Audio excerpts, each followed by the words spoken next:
Jammu Kashmir high court ਦੇ Singh core ਤੇ ਦਿੱਤੇ ਬਿਆਨ ਤੋਂ ਸਿੱਖਾਂ 'ਚ ਰੋਸ। ਕਿਸਾਨਾਂ ਤੇ ਟੈਕਸ ਲਾਉਣ ਦੀ ਤਿਆਰੀ 'ਚ ਕੇਂਦਰ ਸਰਕਾਰ। ਕਿਸਾਨਾਂ ਨੂੰ 14 ਫਰਵਰੀ ਦੇ ਦਿੱਲੀ ਮੋਰਚੇ ਲਈ ਹਰਿਆਣਾ, ਉੱਤਰ ਪ੍ਰਦੇਸ਼, ਬਿਹਾਰ, ਤਾਮਿਲਨਾਡੂ ਅਤੇ ਕੇਰਲ ਦੀਆਂ ਜਥੇਬੰਦੀਆਂ ਦਾ ਵੀ ਮਿਲਿਆ ਸਮਰਥਨ। ਹਮਲਿਆਂ ਤੋਂ ਬਾਅਦ ਪਾਕਿਸਤਾਨ ਅਤੇ ਈਰਾਨ ਦਰਮਿਆਨ ਵਧਿਆ ਤਣਾਅ। ਸ਼੍ਰੀ ਅਕਾਲ ਤਖਤ ਸਾਹਿਬ ਦੇ ਸਾਬਕਾ ਜਥੇਦਾਰ ਗਿਆਨੀ ਹਰਪ੍ਰੀਤ ਸਿੰਘ ਨੇ ਜੰਮੂ ਕਸ਼ਮੀਰ ਹਾਈ ਕੋਰਟ ਵੱਲੋਂ ਸਿੰਘ ਕੋਰ ਨੂੰ ਲੈ ਕੇ ਦਿੱਤੇ ਫੈਸਲੇ ਤੇ ਸਖਤ ਇਤਰਾਜ਼ ਜਤਾਇਆ ਹੈ। ਉਨ੍ਹਾਂ ਕਿਹਾ ਕਿ ਜਦੋਂ ਹਿੰਦੂ ਵਿਅਕਤੀਆਂ ਦੀ ਪਛਾਣ ਕੋਰਟ ਤੈਅ ਨਹੀਂ ਕਰਦਾ, ਕਿਸੇ ਹੋਰ ਧਰਮ ਦੀ ਪਹਿਚਾਣ ਕੋਰਟ ਤੈਅ ਨਹੀਂ ਕਰਦਾ, ਤਾਂ ਸਿੱਖਾਂ ਨਾਲ ਹੀ ਇਹ ਧੱਕਾ ਕਿਉਂ? ਉਨ੍ਹਾਂ ਕਿਹਾ ਕਿ ਕੋਰਟ ਵੱਲੋਂ ਕਿਹਾ ਗਿਆ ਹੈ ਕਿ ਸਿੱਖੀ ਸਾਡੇ ਅੰਦਰ ਹੋਣੀ ਚਾਹੀਦੀ ਹੈ ਤੇ ਨਾ ਪਿੱਛੇ ਸਿੰਘ ਕੋਰ ਦਾ ਹੋਣਾ ਜ਼ਰੂਰੀ ਨਹੀਂ। ਇਹ ਸਿੱਖਾਂ ਦੀ ਵਿਲੱਖਣ ਪਛਾਣ ਤੇ ਕੋਰਟ ਦਾ ਹਮਲਾ ਹੈ ਤੇ ਸਿੱਖ ਇਸ ਨੂੰ ਕਦੇ ਬਰਦਾਸ਼ਤ ਨਹੀਂ ਕਰਨਗੇ।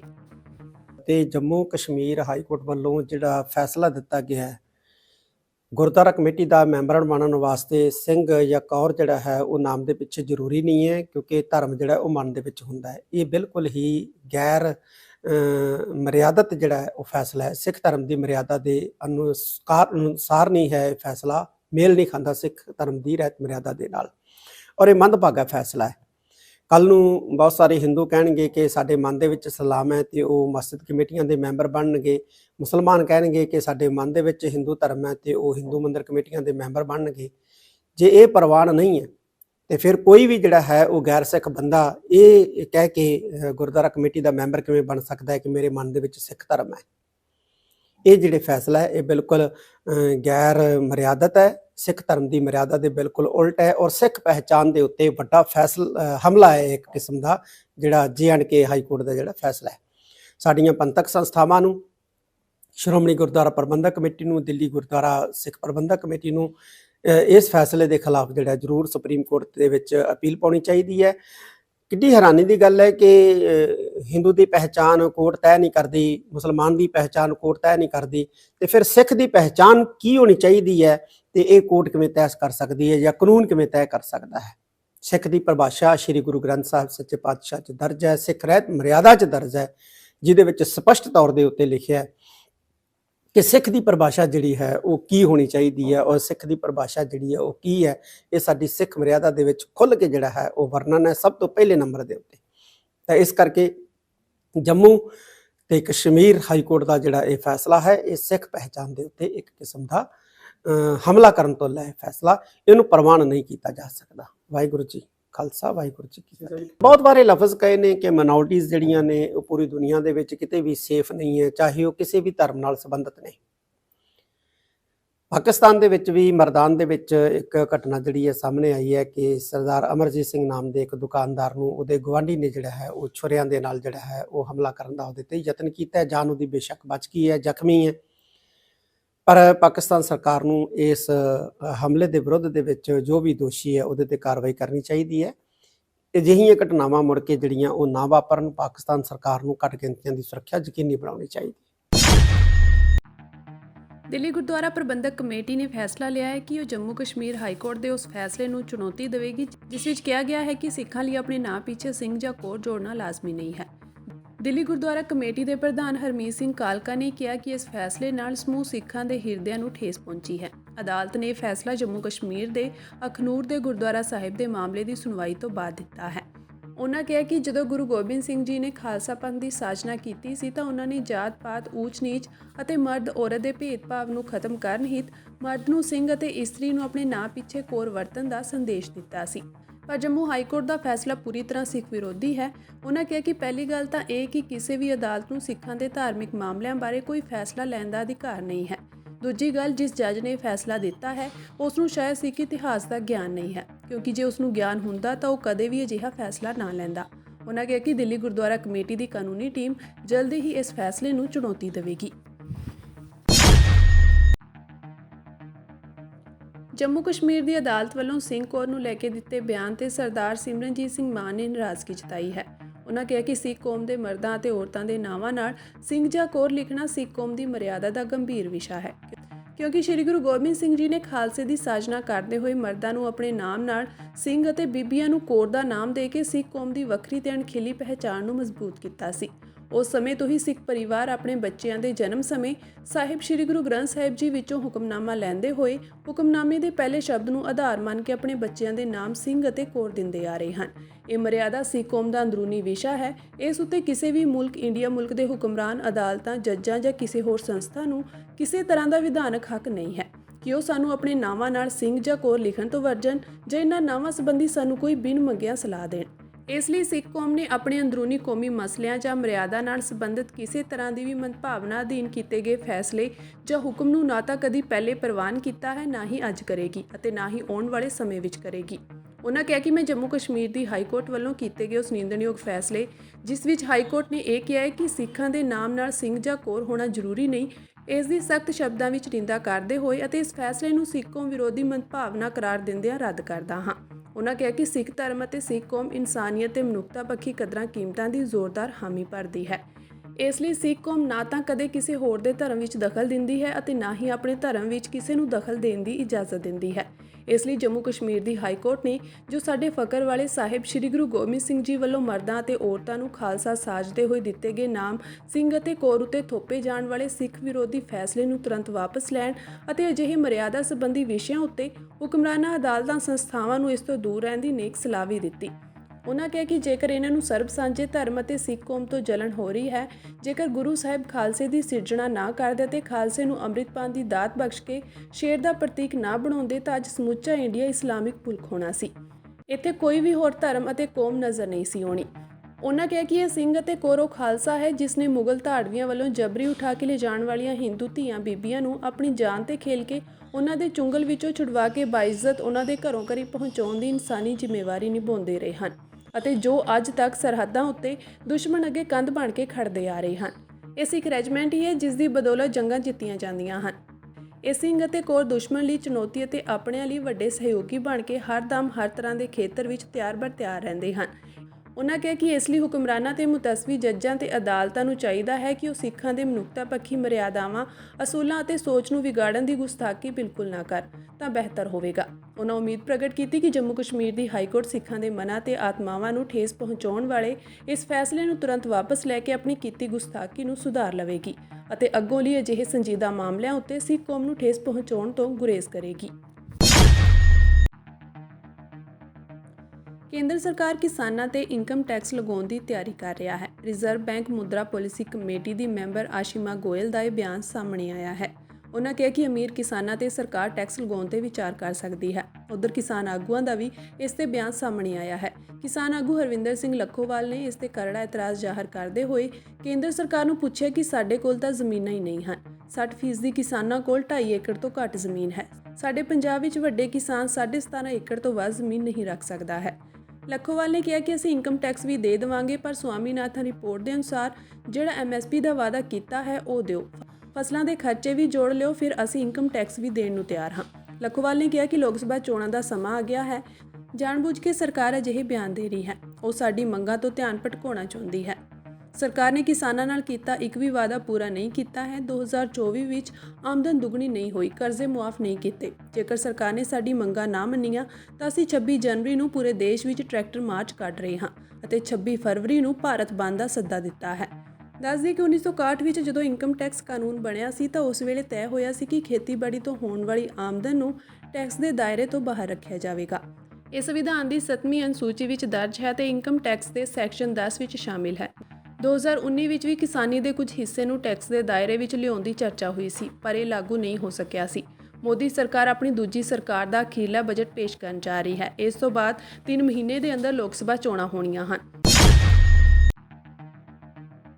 ਕਿਸਾਨਾਂ ਵੱਲੋਂ 13 ਫਰਵਰੀ ਨੂੰ ਸ਼ੁਰੂ ਹੋਣ ਜਾ ਰਹੇ ਦਿੱਲੀ ਅੰਦੋਲਨ ਦੀਆਂ ਤਿਆਰੀਆਂ ਪੂਰੇ ਭਾਰਤ ਵਿੱਚ ਵਿਆਪਕ ਰੂਪ ਲੈ ਰਹੀਆਂ ਹਨ, ਜਿਸ ਦੇ ਚੱਲਦਿਆਂ 18 ਉੱਤਰ ਭਾਰਤੀ ਕਿਸਾਨ ਮਜ਼ਦੂਰ ਜਥੇਬੰਦੀਆਂ ਵੱਲੋਂ ਤਿਆਰੀਆਂ ਤੇ ਭਾਰਤ ਦੌਰੇ ਤੇ ਚੱਲ ਰਹੀ ਕਿਸਾਨ ਮਜ਼ਦੂਰ ਸੰਘਰਸ਼ ਕਮੇਟੀ ਪੰਜਾਬ ਦੇ ਸੂਬਾ ਆਗੂ ਸਰਵਣ ਸਿੰਘ ਪੰਧੇਰ ਵੱਲੋਂ ਤੂਫਾਨੀ ਦੌਰਾ ਕੀਤਾ ਜਾ ਰਿਹਾ ਹੈ। ਇਸ ਦੇ ਤਹਿਤ ਹਰਿਆਣਾ, ਉੱਤਰ ਪ੍ਰਦੇਸ਼, ਬਿਹਾਰ ਮਗਰੋਂ ਹੁਣ ਤਾਮਿਲਨਾਡੂ ਦੀਆਂ 52 ਜਥੇਬੰਦੀਆਂ ਵੱਲੋਂ ਪੁਦੂਕੋਟੀ ਵਿੱਚ ਮੀਟਿੰਗ ਕਰਕੇ ਦਿੱਲੀ ਅੰਦੋਲਨ ਵਿੱਚ ਵੱਧ ਚੜ੍ਹ ਕੇ ਸ਼ਮੂਲੀਅਤ ਦਾ ਐਲਾਨ ਕੀਤਾ ਗਿਆ ਹੈ। ਇਸ ਸਦਕਾ 18 ਉੱਤਰ ਭਾਰਤੀ ਜਥੇਬੰਦੀਆਂ ਦੇ ਫੋਰਮਾਂ ਦੇ ਯਤਨਾਂ ਨੂੰ ਵੱਡਾ ਬਲ ਮਿਲਿਆ ਹੈ। ਦੱਸ ਦਈਏ ਕਿ ਮਿਸਟਰ ਜੋਨ ਪ੍ਰਧਾਨ ਆਰਗੈਨਿਕ ਫਾਰਮਸ ਐਸੋਸੀਏਸ਼ਨ ਕੇਰਲਾ ਸਮੇਤ ਕੇਰਲ ਤੋਂ 16 ਜਥੇਬੰਦੀਆਂ ਵੱਲੋਂ ਮੋਰਚੇ ਨੂੰ ਸਫਲ ਬਣਾਉਣ ਲਈ ਸਮਰਥਨ ਕਰਨ ਦਾ ਐਲਾਨ ਕੀਤਾ ਗਿਆ ਹੈ। तो आज हम तमिलनाडु में यहाँ पहुँचे हैं, तो यहाँ बहुत से संगठन यहाँ इकट्ठे हैं, लगभग 52 संगठन आए। तो उन्होंने 13 फरवरी को जो दिल्ली मोर्चा हम जिन मांगों पर लगा रहे हैं सभी को उन्होंने सपोर्ट किया और ये भी कहा भी हम दिल्ली मोर्चे में शामिल होंगे। धन्यवाद। बंद करने Okay, we are here in Tamil Nadu and we had a meeting with the local farmer leaders and they have assured us that they will support the 13th February call, which is a national call, and they will reach, the farmers from Tamil Nadu will reach in huge numbers at the Delhi gates. Thank you. Iran ਵੱਲੋਂ ਪਾਕਿਸਤਾਨ ਵਿੱਚ ਕੀਤੇ ਹਵਾਈ ਹਮਲੇ ਤੋਂ ਬਾਅਦ ਹੁਣ ਮੋੜਵਾਂ ਜਵਾਬ ਦਿੰਦਿਆਂ ਪਾਕਿਸਤਾਨ ਵੱਲੋਂ ਵੀ ਈਰਾਨ ਵਿੱਚ ਮਿਸਾਈਲਾਂ ਰਾਹੀਂ ਧਮਾਕੇ ਕੀਤੇ ਗਏ ਹਨ। ਇਸ ਤੋਂ ਪਹਿਲਾਂ ਈਰਾਨ ਨੇ ਪਾਕਿਸਤਾਨ ਦੇ ਬਲੋਚਿਸਤਾਨ ਵਿੱਚ ਮਿਸਾਈਲ ਹਮਲੇ ਕੀਤੇ ਸੀ। ਈਰਾਨ ਦਾ ਕਹਿਣਾ ਸੀ ਕਿ ਉਸਨੇ ਇਨ੍ਹਾਂ ਹਮਲਿਆਂ ਵਿੱਚ ਜੈਸ਼ ਅਲ ਅਦਲ ਨਾਮੀ ਗਰੁੱਪ ਨੂੰ ਨਿਸ਼ਾਨਾ ਬਣਾਇਆ ਸੀ, ਜੋ ਈਰਾਨ ਤੇ ਹਮਲੇ ਕਰਨ ਦਾ ਦੋਸ਼ੀ ਹੈ। ਪਰ ਪਾਕਿਸਤਾਨ ਨੇ ਇਸ ਹਮਲੇ ਨੂੰ ਆਪਣੀ ਸਵਰੈਨਟੀ ਤੇ ਹਮਲਾ ਦੱਸਦਿਆਂ ਜਵਾਬੀ ਹਮਲੇ ਦੀ ਗੱਲ ਕੀਤੀ ਸੀ। ਪਾਕਿਸਤਾਨ ਨੇ ਦਾਅਵਾ ਕੀਤਾ ਹੈ ਕਿ ਉਸਨੇ ਇਹ ਹਮਲਾ ਈਰਾਨ ਵਿੱਚ ਰਹਿੰਦੇ ਬਲੋਚਿਸਤਾਨ ਦੇ ਵੱਖਵਾਦੀ ਗਰੁੱਪ ਉੱਤੇ ਕੀਤਾ ਹੈ।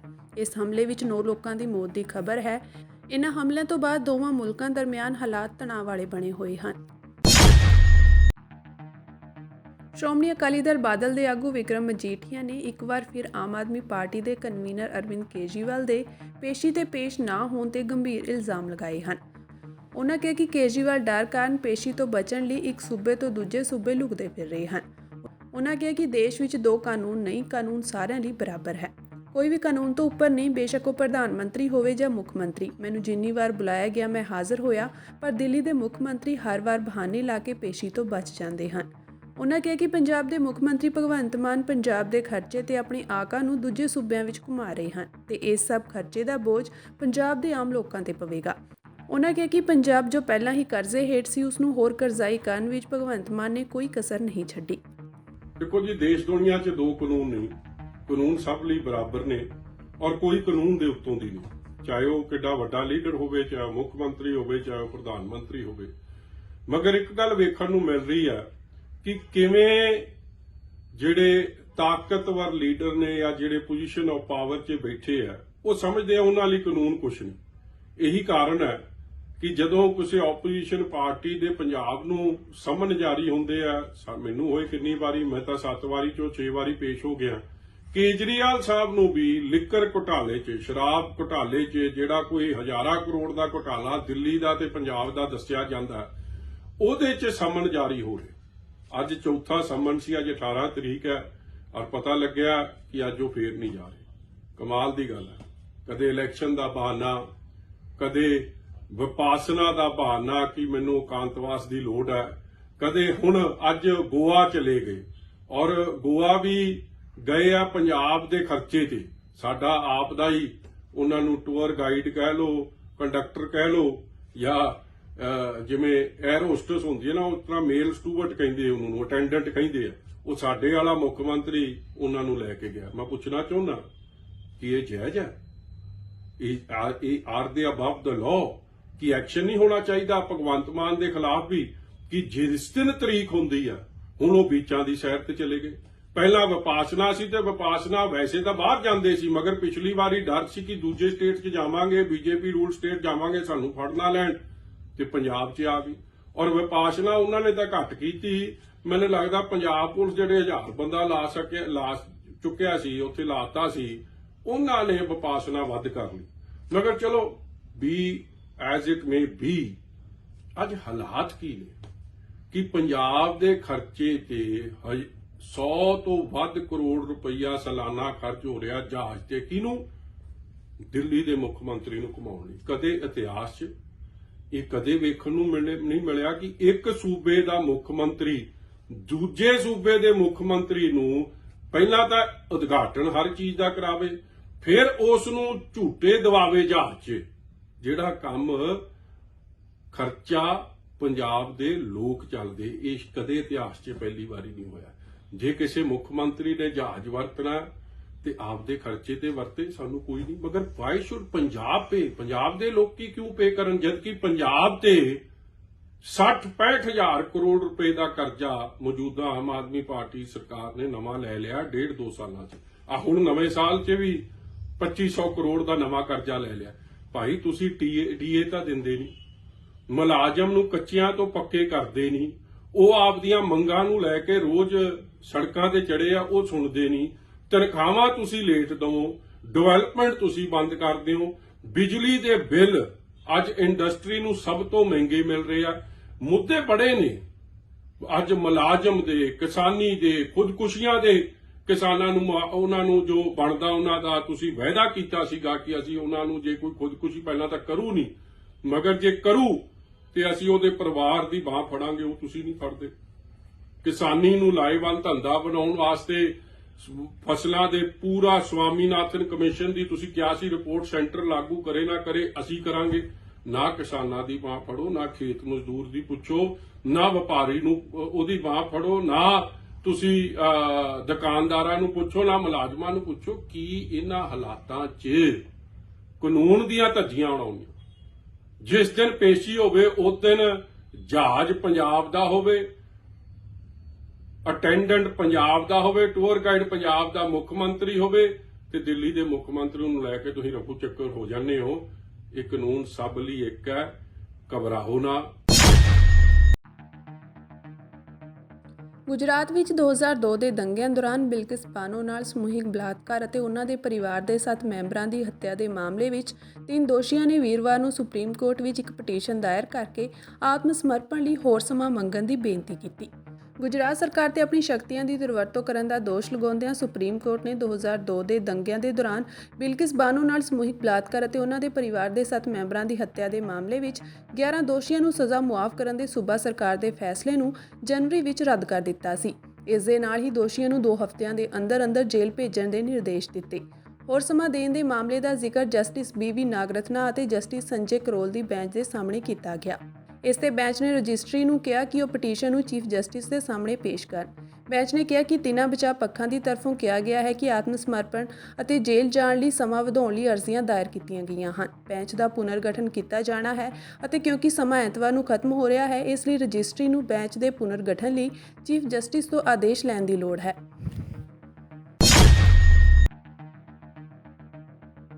ਚੰਡੀਗੜ੍ਹ ਨਗਰ ਨਿਗਮ ਦੇ ਨਵੇਂ ਮੇਅਰ ਦੀਆਂ ਚੋਣਾਂ ਅਚਾਨਕ ਮੁਲਤਵੀ ਕਰ ਦਿੱਤੀਆਂ ਗਈਆਂ ਹਨ। ਇਸ ਦੇ ਲਈ ਚੋਣ ਅਧਿਕਾਰੀ ਅਨਿਲ ਮਸੀਹ ਦੇ ਬਿਮਾਰ ਹੋਣ ਦੀ ਗੱਲ ਕਹੀ ਗਈ ਹੈ।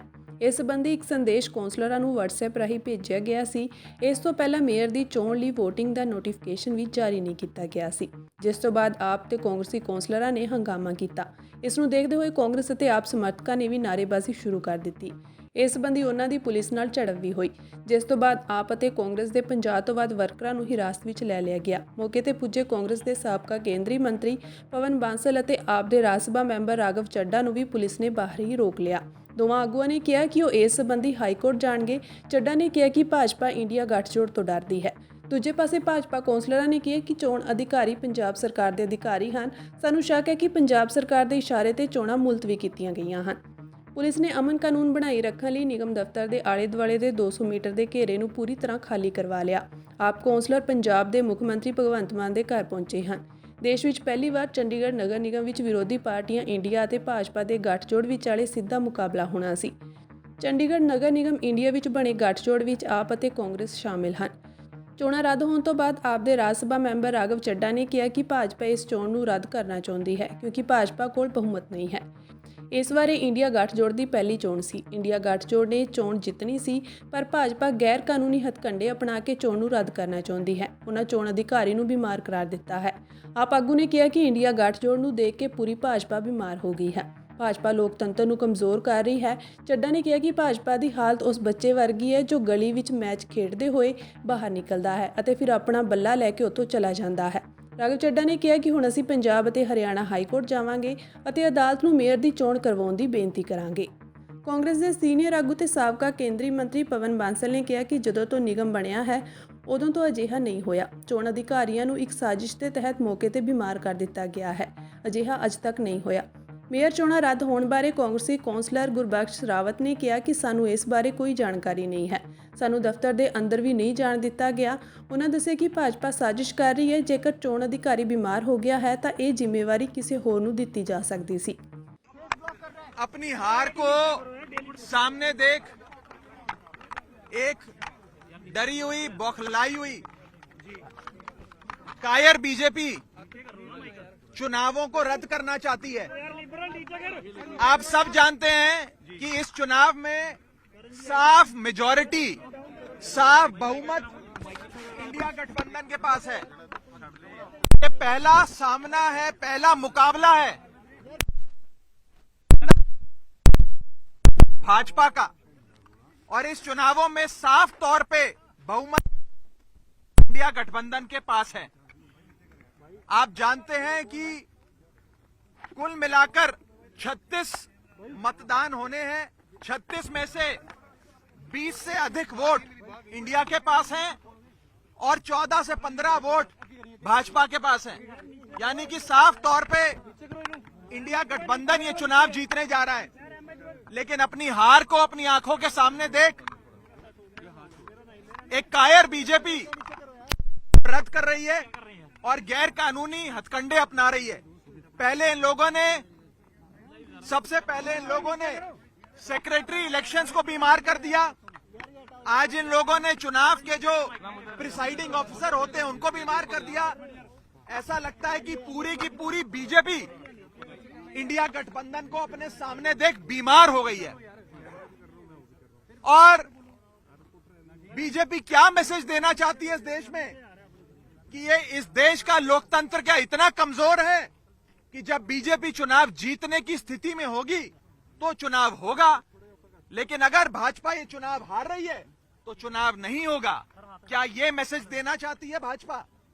और मुझे ये कहने में रत्ती भर भी गुरेज नहीं है कि भाजपा की हालत उस बच्चे जैसी हो गई है जो जब एक गली के क्रिकेट मैच में आउट होता है तो अपना बल्ला लेकर चला जाता है, अपना बैट लेकर चला जाता है और कहता है कि अब मैच नहीं होने दूंगा मैं, अब गेम खत्म हो गई। इस देश को क्या नॉर्थ कोरिया बनाना चाहती है भाजपा कि चुनाव ही रद्द करा दिए जाए? ये बहुत खतरा है इस देश के लोकतंत्र को भाजपा से। और मैं आपको साफ तौर पे ये कहना चाहता हूं कि अगर इंडिया गठबंधन एकजुट होकर ऐसे लड़ता रहा तो वो दिन दूर नहीं कि भाजपा इतनी बीमार हो जाए कि भाजपा को लोकसभा 2024 के चुनावों से भी भागना पड़ जाए। आम आदमी पार्टी ਸੁਪਰੀਮ ਕੋਰਟ ਨੇ ਐਨਡੀਪੀਐਸ ਐਕਟ ਕੇਸ ਵਿੱਚ ਕਾਂਗਰਸੀ ਵਿਧਾਇਕ ਸੁਖਪਾਲ ਸਿੰਘ ਖਹਿਰਾ ਨੂੰ ਜ਼ਮਾਨਤ ਦੇਣ ਦੇ ਹਾਈ ਕੋਰਟ ਦੇ 2015 ਦੇ ਹੁਕਮਾਂ ਖਿਲਾਫ ਪੰਜਾਬ ਸਰਕਾਰ ਦੀ ਅਪੀਲ ਰੱਦ ਕਰ ਦਿੱਤੀ ਹੈ। ਜਸਟਿਸ ਬੇਲਾ ਐਮ ਤ੍ਰਿਵੇਦੀ ਅਤੇ ਜਸਟਿਸ ਕੇਵੀ ਵਿਸ਼ਵਨਾਥਨ ਦੇ ਬੈਂਚ ਨੇ ਕਿਹਾ ਕਿ ਉਹ ਪੰਜਾਬ ਅਤੇ ਹਰਿਆਣਾ ਹਾਈ ਕੋਰਟ ਦੇ 4 ਜਨਵਰੀ ਦੇ ਹੁਕਮਾਂ ਵਿੱਚ ਦਖਲ ਨਹੀਂ ਦੇਵੇਗਾ। ਬੈਂਚ ਨੇ ਪੰਜਾਬ ਸਰਕਾਰ ਵੱਲੋਂ ਪੇਸ਼ ਹੋਏ ਸੀਨੀਅਰ ਵਕੀਲ ਸਿਧਾਰਥ ਲੂਥਰਾ ਨੂੰ ਕਿਹਾ ਕਿ ਭਾਵੇਂ ਖਹਿਰਾ ਖਿਲਾਫ ਦੋਸ਼ ਗੰਭੀਰ ਹਨ ਪਰ ਕੇਸ ਦੇ ਤੱਥਾਂ ਅਤੇ ਹਾਲਾਤ ਵਿੱਚ ਉਹ ਹਾਈ ਕੋਰਟ ਦੇ ਹੁਕਮਾਂ ਵਿੱਚ ਦਖਲਅੰਦਾਜ਼ੀ ਨਹੀਂ ਕਰੇਗਾ। ਪੁਲਤ ਵਿਧਾਨ ਸਭਾ ਹਲਕੇ ਤੋਂ ਵਿਧਾਇਕ ਖਹਿਰਾ ਨੂੰ ਹਾਈ ਕੋਰਟ ਨੇ ਜ਼ਮਾਨਤ ਦੇ ਦਿੱਤੀ ਸੀ। ਇਸ ਤੋਂ ਬਾਅਦ ਵਿਧਾਇਕ ਖਹਿਰਾ ਨੇ ਕੋਰਟ ਦੇ ਇਸ ਫੈਸਲੇ ਦੀ ਸ਼ਲਾਘਾ ਕਰਦਿਆਂ ਕੋਰਟ ਦਾ ਧੰਨਵਾਦ ਵੀ ਕੀਤਾ। ਮੈਂ ਬਹੁਤ ਸ਼ੁਕਰੀਆ ਅਦਾ ਕਰਦਾ ਉਸ ਅਕਾਲ ਪੁਰਖ ਵਾਹਿਗੁਰੂ ਦਾ ਅਤੇ ਨਿਆਂਪਾਲਿਕਾ ਦਾ ਜਿਹੜੇ ਸੁਪਰੀਮ ਕੋਰਟ ਦੇ ਜੱਜ ਸਾਹਿਬ ਨੇ ਅੱਜ ਮੈਨੂੰ ਇਨਸਾਫ ਦਿੱਤਾ ਵਾ। ਜਿਹੜੀ ਕੋਝੀਆਂ ਚਾਲਾਂ ਚੱਲ ਰਹੀ ਸੀ ਪੰਜਾਬ ਸਰਕਾਰ ਬਹੁਤ ਤੇਜ਼ੀ ਦੇ ਨਾਲ ਮੇਰੀ ਬੇਲ ਕੈਂਸਲੇਸ਼ਨ ਪਾਈ ਸੀ ਸੁਪਰੀਮ ਕੋਰਟ ਵਿੱਚ, ਜਿਹੜੀ ਉਹਨਾਂ ਨੇ ਚੈਲੰਜ ਕੀਤੀ ਸੀਗੀ, ਉਹਦੇ 'ਚ ਮੈਨੂੰ ਬਹੁਤ ਵੱਡੀ ਰਿਲੀਫ ਦਿੱਤੀ ਆ। ਉਹ ਇਸ ਲਈ ਮਿਲੀ ਆ ਕਿਉਂਕਿ ਮੈਂ ਜਿੱਦਾਂ ਕੱਲ ਵੀ ਕਾਫੀ ਡਿਟੇਲਡ ਐਕਸਪਲੇਨ ਕੀਤਾ ਸੀਗਾ ਕਿ ਮੈਂ ਬਿਲਕੁਲ ਬੇਗੁਨਾਹ ਔਰ ਇਹ ਸਾਰਾ ਜਿਹੜਾ ਝੂਠਾ ਮਨਘੜਤ ਕੇਸ ਸੀਗਾ, ਮੇਰੇ ਖਿਲਾਫ ਝੂਠੀਆਂ ਗਵਾਹੀਆਂ ਪੈਦਾ ਕੀਤੀਆਂ ਗਈਆਂ, ਸਰਕਾਰ ਨੇ ਪੁਲਿਸ ਨੇ ਮਿਲ ਕੇ ਝੂਠੇ ਰਿਕਵਰੀਆਂ ਪਲਾਂਟ ਕੀਤੀਆਂ ਗਈਆਂ। ਇਸ ਕਰਕੇ ਇਹ ਬਹੁਤ ਵੱਡੀ ਸੱਚ ਦੀ ਜਿੱਤ ਹੋਈ ਆ। ਕਿਉਂਕਿ ਮੈਂ ਪਹਿਲਾਂ ਕਹਿ ਰਿਹਾ ਸੀਗਾ ਕਿ ਸੱਚ ਨੂੰ ਪਰੇਸ਼ਾਨ ਤਾਂ ਕੀਤਾ ਜਾ ਸਕਦਾ ਲੇਕਿਨ ਉਸ ਨੂੰ ਹਰਾਇਆ ਨਹੀਂ ਜਾ ਸਕਦਾ। ਔਰ ਗੁਰੂ ਨਾਨਕ ਸਾਹਿਬ ਨੇ ਫਰਮਾਇਆ ਵਾ ਕੂੜ ਨੂੰ ਕੁੱਟੇ ਨਾਨਕਾ ਉੜਕ ਸੱਚ ਰਹੇ। ਸੋ ਆਪਾਂ ਸੱਚ ਦੀ ਜਿੱਤ ਹੋਈ ਆ। ਮੈਂ ਉਹਨਾਂ ਦਾ ਜੱਜ ਸਾਹਿਬ ਦਾ ਤੇ ਸਾਰੀ ਜੁਡੀਸ਼ਰੀ ਦਾ ਬਹੁਤ ਧੰਨਵਾਦ ਕਰਦਾ ਵਾਂ। ਔਰ ਨਾਲ ਮੈਂ ਇਹ ਕਹਿਣਾ ਕਿ ਠੀਕ ਆ, ਇਹਨਾਂ ਨੇ ਆਪਣਾ ਨਫ਼ਰਤ ਦੀ ਭਾਵਨਾ ਨਾਲ ਪੰਜਾਬ ਸਰਕਾਰ ਨੇ ਮੇਰੇ ਤੇ 5 ਮੁਕੱਦਮੇ ਦਰਜ ਕੀਤੇ ਨੇ। ਇਹ ਕੋਈ ਪਹਿਲਾ ਮੁਕੱਦਮਾ ਨਹੀਂਗਾ। ਜਦੋਂ ਤਿੰਨਾਂ 'ਚ ਮੈਨੂੰ ਨਹੀਂ ਗ੍ਰਿਫਤਾਰ ਕਰ ਸਕੀ ਪੰਜਾਬ ਦੀ ਸਰਕਾਰ ਪੁਲਿਸ ਭਗਵੰਤ ਦੇ ਕਹਿਣ ਤੇ ਉਹਨਾਂ ਨੇ ਮੇਰੇ ਤੇ ਐਨਡੀਪੀਐਸ ਦਾ ਦਰਜ ਕੀਤਾ। ਜਦੋਂ ਮੈਨੂੰ ਬੇਲ ਮਿਲਦੀ ਆ 4 ਜਨਵਰੀ ਨੂੰ ਤੇ ਉਦੋਂ ਤੜਕੇ 3 ਵਜੇ ਇੱਕ 5ਵਾਂ ਮੁਕੱਦਮਾ ਦਰਜ ਕਰਕੇ ਇੱਕ ਮਨਘੜਤ ਕਹਾਣੀ ਬਣਾ ਕੇ ਕਿ ਮੈਂ ਕਿਸੇ ਗਵਾਹ ਨੂੰ ਡਰਾਇਆ, ਜਦ ਕਿ ਉਸ ਡੇਟ ਵਿੱਚ ਜਦੋਂ ਸ਼ਿਕਾਇਤ ਕਰਵਾਈ ਜਾ ਰਹੀ ਹੈ ਗਵਾਹ ਵੱਲੋਂ, ਗਵਾਹ ਦੇ ਪਰਿਵਾਰ ਵੱਲੋਂ, ਉਹ ਗਵਾਹ ਹੀ ਨਹੀਂ ਸੀਗਾ, ਉਹ ਵਿਟਨੈਸ ਬਣਦਾ 15 ਦਿਨ ਤੋਂ ਬਾਅਦ। ਸੋ ਇਹ ਸਾਰੀ ਝੂਠੀ ਕਹਾਣੀ ਨੂੰ ਅਲਟੀਮੇਟਲੀ ਮੈਂ ਲੌਜੀਕਲ ਕਨਕਲੂਜਨ ਤੇ ਲੈ ਕੇ ਜਾਊਂਗਾ, ਔਰ ਜਿਨ੍ਹਾਂ ਲੋਕਾਂ ਨੇ ਗਲਤ ਕੰਮ ਕੀਤੇ ਨੇ they will have to pay for the wrong deeds. ਇਹ ਮੇਰਾ ਭਰੋਸਾ ਵਾ ਇਸ ਦੇਸ਼ ਦੀ ਜੁਡੀਸ਼ਰੀ ਵਿੱਚ ਤੇ ਉਸ ਅਕਾਲ ਪੁਰਖ ਵਾਹਿਗੁਰੂ ਦੇ ਵਿੱਚ। ਸੋ ਮੈਂ ਇੱਕ ਵਾਰ ਫਿਰ ਸਾਰੇ ਸੁਪਰੀਮ ਕੋਰਟ ਦੇ ਆਨਰੇਬਲ ਜੱਜਸ ਦਾ ਜਜਮੈਂਟ ਦਾ ਸਵਾਗਤ ਕਰਦਾ ਤੇ ਉਹਨਾਂ ਦਾ ਬਹੁਤ ਬਹੁਤ ਧੰਨਵਾਦ ਕਰਦਾ। ਵਾਹਿਗੁਰੂ ਜੀ ਕਾ ਖਾਲਸਾ, ਵਾਹਿਗੁਰੂ ਜੀ ਕੀ ਫਤਿਹ।